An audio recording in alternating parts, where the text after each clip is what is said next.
Exercise 2124 is asking you to predict the products of reactions with esters. And like carboxylic acid derivatives in general, when you see them, you want to see the group that's bonded to the carbonyl carbon that defines the carboxylic acid derivative as a leaving group. So here we have a carbonyl carbon bonded to the oxygen, and to the right of it we have an ether. Now that defines an ester. And with an ester, this methoxy group, oxygen with the methyl group, is going to be our leaving group. So if you're just trying to draw a rough draft from the perspective of synthesis of what product you might get in this reaction, you can draw the same molecule, but instead of the leaving group, you can draw your nucleophile. Now your nucleophile in LaH, which is lithium aluminum hydride, the nucleophile is the hydrogen. I'm going to draw the mechanism for this separately, very quickly, after this, but first I just want to look at it from the perspective of synthesis. Now if you only added one equivalent of lithium aluminum hydride, you would end up turning the ester into an aldehyde, as here. However, we have excess lithium aluminum hydride, and the truth is lithium aluminum hydride is such a strong hydrogen nucleophile that it also reacts with aldehydes, as we saw in the previous chapter. So it would react with this again and replace a bond to the oxygen with another bond to a hydrogen. The oxygen, meanwhile, gets protonated by this water, as I'll show you in the mechanism. So this is the ultimate product. Now, normally in these skeletal structures, the hydrogens aren't drawn, they're implied. And so the final product would on a test would often look maybe like this, on like a standardized test that had them drawn in, like the MCAT or PCAT or a DAT. And so that's it. You have two equivalents of hydrogen nucleophiles adding on to the carbonyl carbon. They end up reducing it, replacing bonds to oxygen with bonds to hydrogen. So that's the synthesis. And if that's all you're interested in, you can scrub to the next section where you see me going over B. For now, I want to talk about the mechanism for this very quickly. So what we have is our molecule with the methoxy group here. We know that the carbonyl carbon is slightly electrophilic, not the strongest electrophile, because the lone pairs on the oxygen are contributing some electron density through resonance. They're allylic to the pi bond. But it's a decent electrophile, at least. LaH, lithium aluminum hydride, is sometimes written as LiAlH4. That gives you a little bit more information about the structure. You have an aluminum with 4 hydrogens around it. The conceptual thing you should notice here is that aluminum is a metal and therefore has very low electronegativity. It loses its electron density to the hydrogens, which therefore become nucleophilic. So you have this hydrogen nucleophile. Now that's the AlH4. The lithium in lithium aluminum hydride is there to stabilize the charge that this aluminum hydride has. Altogether it has a negative charge, and the lithium is countering that with its positive charge. So what ends up happening is the hydrogen acts as a nucleophile. It uses its electrons to attack the carbonyl carbon. The electrons swoop up, and we have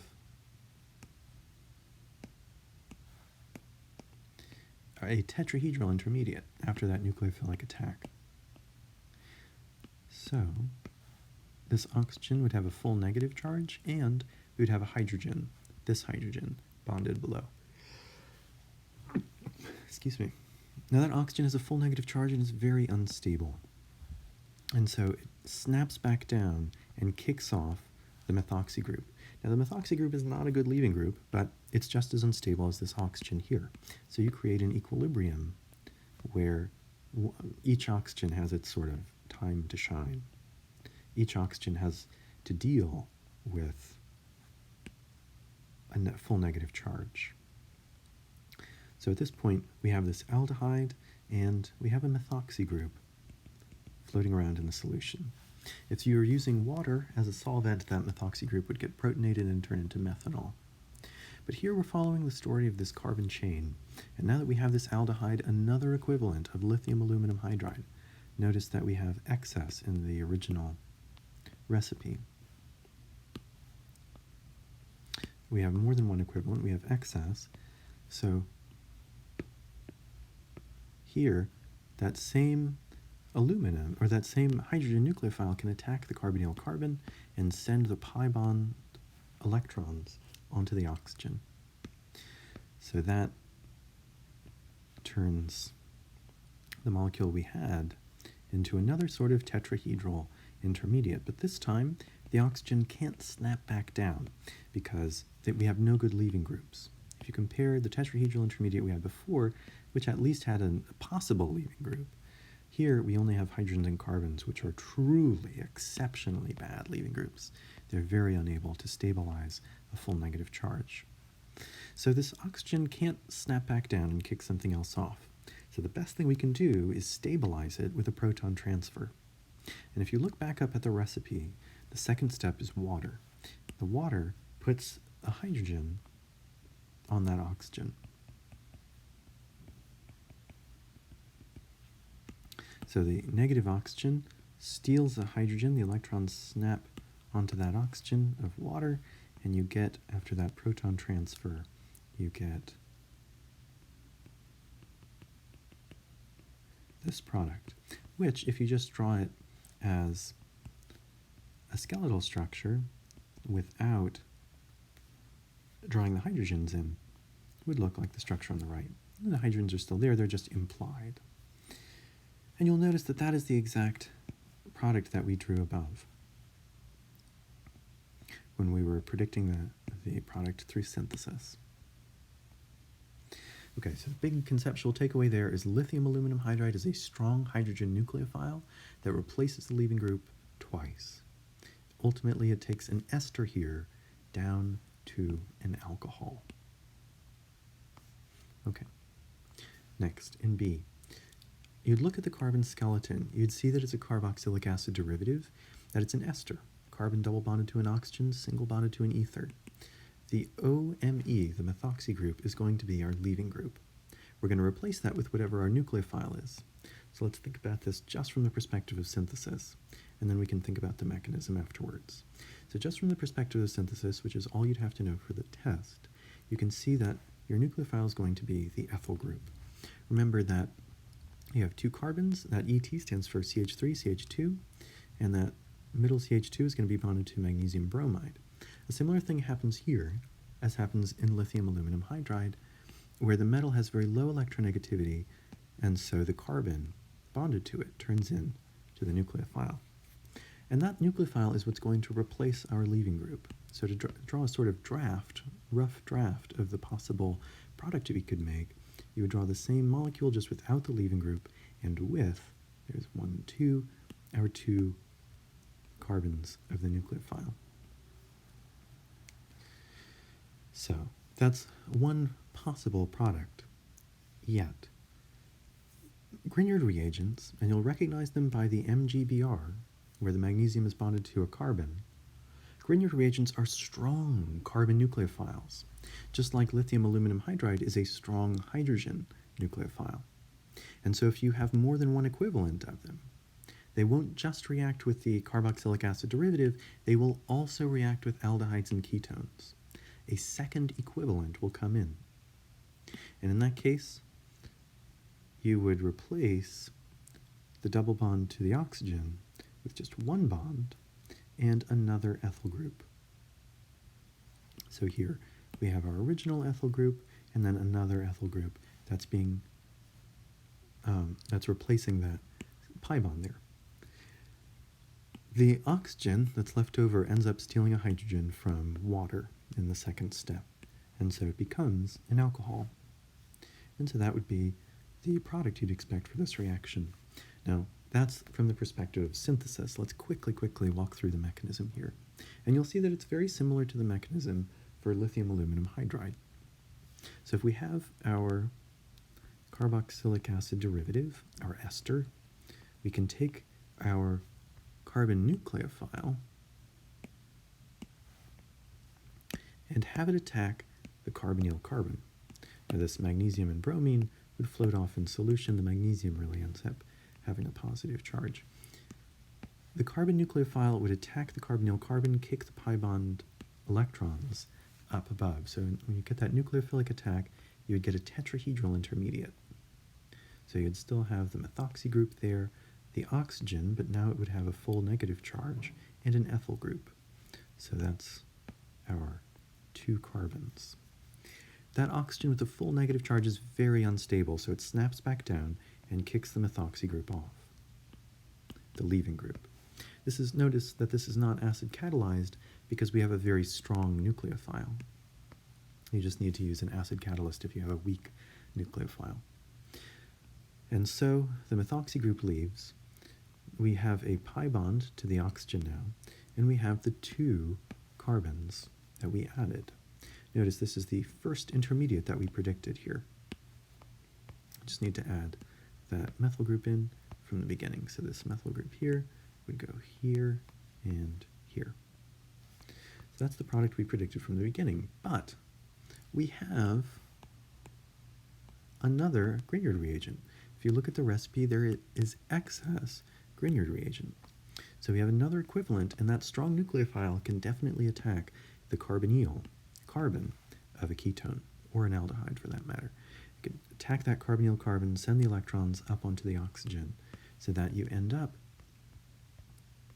with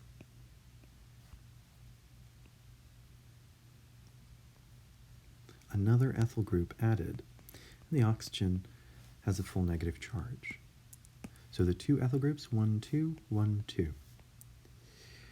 In the last step, now this oxygen is very unstable. It would love to form another pi bond, but we have no good leaving groups. All the things attached here are carbons or hydrogens, but here they're all carbons, and so they're terrible leaving groups, so they're not going to come off. The best we can do is stabilize this negative charge by doing a proton transfer with water. And you'll notice in the recipe, the second step is water to do that proton transfer. So we would have a water molecule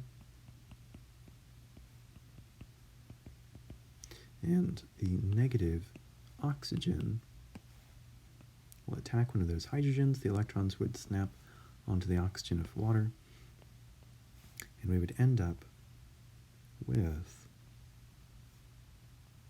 this tertiary alcohol as our product. And that's the same product that we predicted when we were just thinking about synthesis. Let me add in this methyl group here, just kept forgetting. So there we go. That's the same product we predicted through synthesis. All right. Now, this happens through a very similar mechanism, C. So let's just talk about it from the perspective of synthesis. We look at the molecule, we see a carboxylic acid derivative, an ester, carbon double bonded to oxygen, single bonded to an ether. The leaving group here is the ether oxygen. And so this structure, when you have a cyclic ether, is called a lactone. What you can end up doing as a rough draft is redrawing the molecule just with the leaving group gone. So you'd have that double bond there. The leaving group is still on the molecule on the other end, but it's not attached to the carbonyl. And then you're going to replace that with your nucleophile. Now here our nucleophile, as we've seen, is hydrogen. So you'd replace that with a hydrogen. However, lithium aluminum hydride is a strong nucleophile, and we have excess of it. So one equivalent won't just act. Another nucleophile will attack that carbonyl carbon and replace it with a second hydrogen. The water wash at the end fills in the hydrogens through proton transfers onto those oxygens there. So that the final product that you'd get, if you wanted to draw it just as a skeletal structure, first I'll draw it without the hydrogens. And then I'll draw it in a way that you're more likely to see on a standardized test. So here you have 1, 2, 3, 4, 5 carbons. So you would see it as 1, 2, 3, 4, 5 carbons. You have an OH on carbon number 1 and an OH on carbon number 5. And so that would be your product. just looking at this from the perspective of synthesis. Okay, in terms of the mechanism, how would that lactone break apart? So I'll go through this just very quickly because it's a nucleophilic acyl substitution, as we've seen so many examples of. Lithium aluminum hydride has the aluminum bonded to the 4 hydrogens. That whole thing has a negative charge that's stabilized by the positive charge on lithium. Aluminum is a metal, so it has very low electronegativity, and the hydrogens, comparatively, are more electronegative and steal its electron density, becomes slightly negative. They can then act as a nucleophile. One of them can go in and attack the carbonyl carbon, kicking its pi electrons up. So here we have nucleophilic attack. After the nucleophilic attack, we have a tetrahedral intermediate. This molecule reappears, but the pi bond isn't there anymore. Instead, we have a negative charge on that oxygen and a hydrogen. This hydrogen was our hydrogen nucleophile attaching to what was the carbonyl carbon. Now that oxygen is very unstable, so it snaps back down to create a pi bond and kicks off the other oxygen as a leaving group. And so here you end up with a double bond to the oxygen. You have this oxygen now that's left has a full negative charge, and a hydrogen has taken its place, this hydrogen here. Well, that would be the end of the story, except we have excess lithium aluminum hydride. And so another equivalent of lithium aluminum hydride comes in. Oops.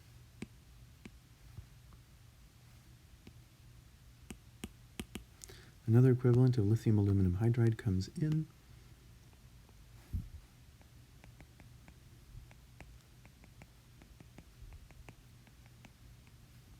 One of the hydrogens acts as a nucleophile with its electrons, attacks the carbonyl carbon, kicks the pi electrons up, and then you get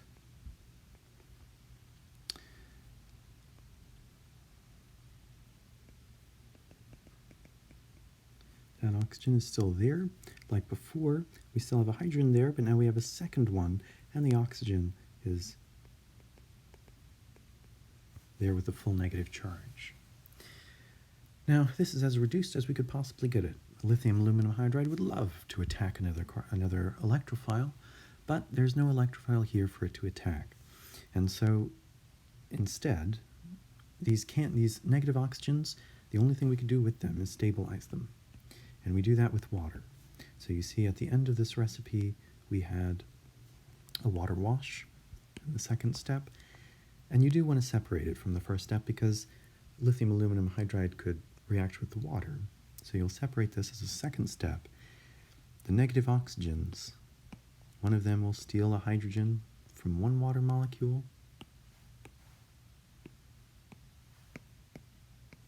and give you a product.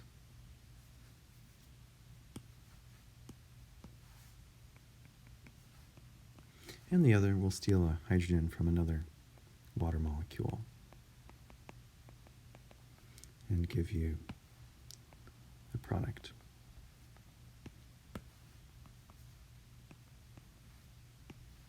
So that ultimately here,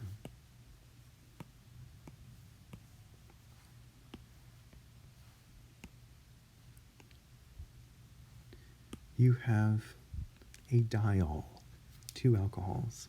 Now notice, in this example, we have 1, 2, 3, 4, 5 carbons. So if you wanted to redraw this in a more conventional way, you could have 1, 2, 3, 4, 5 carbons with an OH on each end. Now that is the same molecule that we drew and predicted through the synthesis step. Notice that this was really just a nucleophilic acyl substitution followed by the reduction of an aldehyde. So we turned a lactone into a diol. All right. Now in D, this is the acid-catalyzed hydrolysis of an ester. So we've drawn the mechanism for this so many times in previous videos devoted to that topic that I won't draw the mechanism here. We'll just think about the synthesis process. You look at this carboxylic acid derivative, you'd see an ester, carbon double bonded to oxygen, single bonded to an ether. The ethoxy group, in general, the alkoxy group, is going to be your leaving group. So when you're trying to come up with a rough draft of your product, draw the same molecule just without that leaving group. It's going to leave. And as we know from the acid hydrolysis of esters, acid-catalyzed hydrolysis of esters, our nucleophile here is really an OH. There are a lot of proton transfers that have to happen first, but ultimately the nucleophile is an OH, and this acid-catalyzed hydrolysis replaces the ethoxy group with an OH, turns an ester into a carboxylic acid. The OET, the ethoxy group, ultimately leaves as well and gets protonated by the acid and turns into ethanol. So just like we saw in the video that showed how triglycerides separate in the acid-catalyzed hydrolysis of esters, you can take an ester, treat it with acid, and get a carboxylic acid and an alcohol. So I'm not going to draw the mechanism for that only because we've drawn it so many times in previous videos. Okay, this is a maybe less complicated but and really familiar reaction, but it's maybe seems a little out of left field here. So this ultimately is an SN2 reaction that's taking advantage of the acidity of a carboxylic acid. So we know this hydrogen here is acidic because if it leaves, the negative charge that's left behind is stabilized through resonance. So you could treat that with a base, and here we have sodium hydroxide. Remember, the sodium is a metal, it gives its electrons away to whatever it's bonded to, here the oxygen, which then has a full negative charge, and so can act as a strong base in a strong nucleophile. It could act as a nucleophile, but what would it be replacing? Replace an OH with an OH, what do you accomplish? So the other reaction that can happen, that does make a difference, is this can act as a base and attack this slightly positive hydrogen and let the electrons snap back onto the carboxylic acid oxygen there. And what you get is a molecule called a carboxylate. A carboxylate is what a carboxylic acid is called after it loses its acidic hydrogen. This one, and actually here we had sodium originally. This carboxylate, the original acid was benzoic acid. The carboxylate of benzoic acid is benzoate. And because this sodium is balancing the charge there, this is sodium benzoate. The next time you eat guacamole, look in the ingredients list. You will see sodium benzoate there. It's acting as a preservative.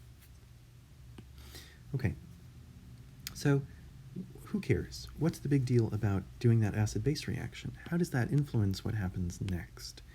What we have here in the second step is ethyl iodide, so CH3CH2 bonded to an iodine. And what that should remind you of, that ethyl iodide, is a substitution reaction. You spent so much time in Organic Chemistry 1 noticing leaving groups, and the halogens are classic leaving groups. Anytime you have a leaving group, you could do substitution or elimination. Well, here you can do substitution. This is on a primary carbon, and so it's going to be an SN2 reaction. This nucleophilic oxygen with the full negative charge, although it's actually a partial negative charge when you take into account the resonance that's happening here, that can attack this carbon and kick the leaving group off. So we have nucleophilic attack and loss of a leaving group happening at the same time. That's an SN2 reaction. And what we get is an ester. So the carboxylate is bonded to now an ethyl group. So there's 2 carbons here, 2 carbons there. So this would be ethyl benzoate is the name of this one, this ester. And that is the full mechanism for this. which I wanted to draw because it was a little unusual. It's not a nucleophilic acyl substitution, so the shortcut method we've been using for the synthesis problems wouldn't work with this one. Okay, last but not least, we have another lactone. You'd see the carboxylic acid derivative here. We have the carbonyl with an ether on one side, so that's an ester. If you have an ester in a ring, it's called a lactone. So we have a lactone. And we've actually treated a lactone with excess Grignard reagent and water before. So we did that above. We did that here. Now, this was not Grignard. This was a lithium aluminum hydride, but the principle is going to be the same. It's just instead of adding 2 hydrogens, because that's what the nucleophile is here, we're going to add 2 carbon nucleophiles. So after you've written these down, you might compare D with, or you might compare this next one that we're going to do, E, with C. So compare C with, compare C with F. This one we're about to do, C and F. They're very similar. So we're going to take this lactone and ultimately we notice the leaving group. We're going to replace that leaving group with our nucleophile. So you can redraw the molecule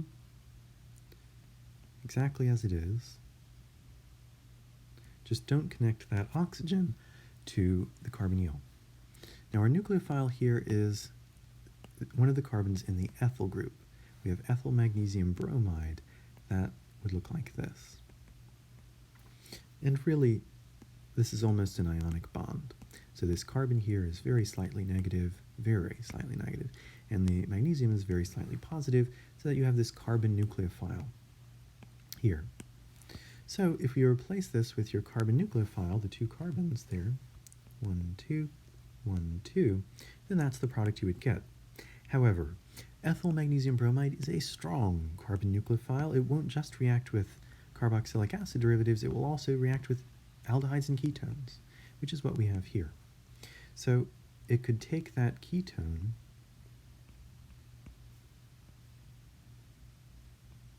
and add a second equivalent of an ethyl group onto it.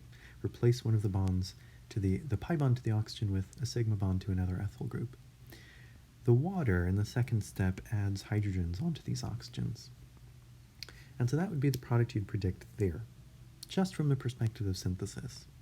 If you wanted to see that from the perspective of the mechanism, we'll draw that now. So you have this benzene ring with a lactone attached. The carbon in the carbonyl is an electrophile. It's not the best electrophile, especially here with all the resonance that's going on. Notice that these are conjugated. But it's an electrophile nonetheless. And that is enough, because our nucleophile is very, very strong. It is a Grignard reagent. So we have this ethyl group with lone pair being stabilized ionically almost by this magnesium bromide. So this negative charge here, this swoops in, attacks the carbonyl carbon, kicks the pi electrons up. Nucleophilic attack. We get a tetrahedral intermediate.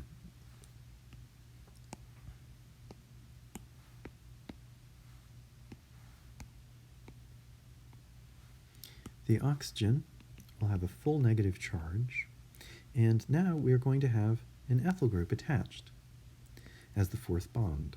Now the oxygen is very unstable, so it snaps back down to recreate the pi bond and kicks the oxygen off. So that's loss of a leaving group. So now we still have the benzene ring, and we have a double bond to this oxygen with an ethyl group attached. On the other side, we have 1, 2 carbons and an oxygen, which now has a full negative charge. The Grignard reagent is a strong carbon nucleophile, and so a second equivalent can come and attack this ketone. The pi bond gets kicked up, and we have a sort of second tetrahedral intermediate after this nucleophilic attack. So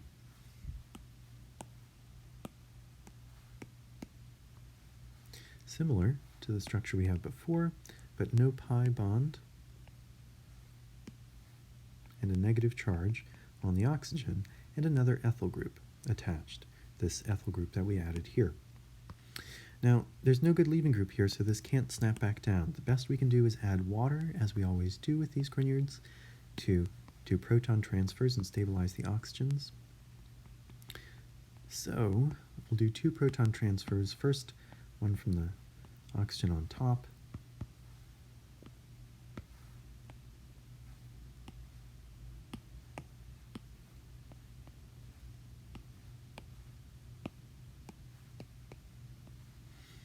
and second,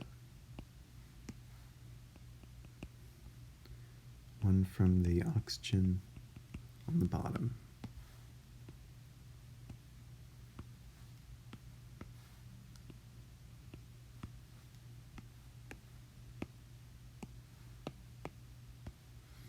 And that gives us our product. And that is the same product that we predicted up here in the synthesis step.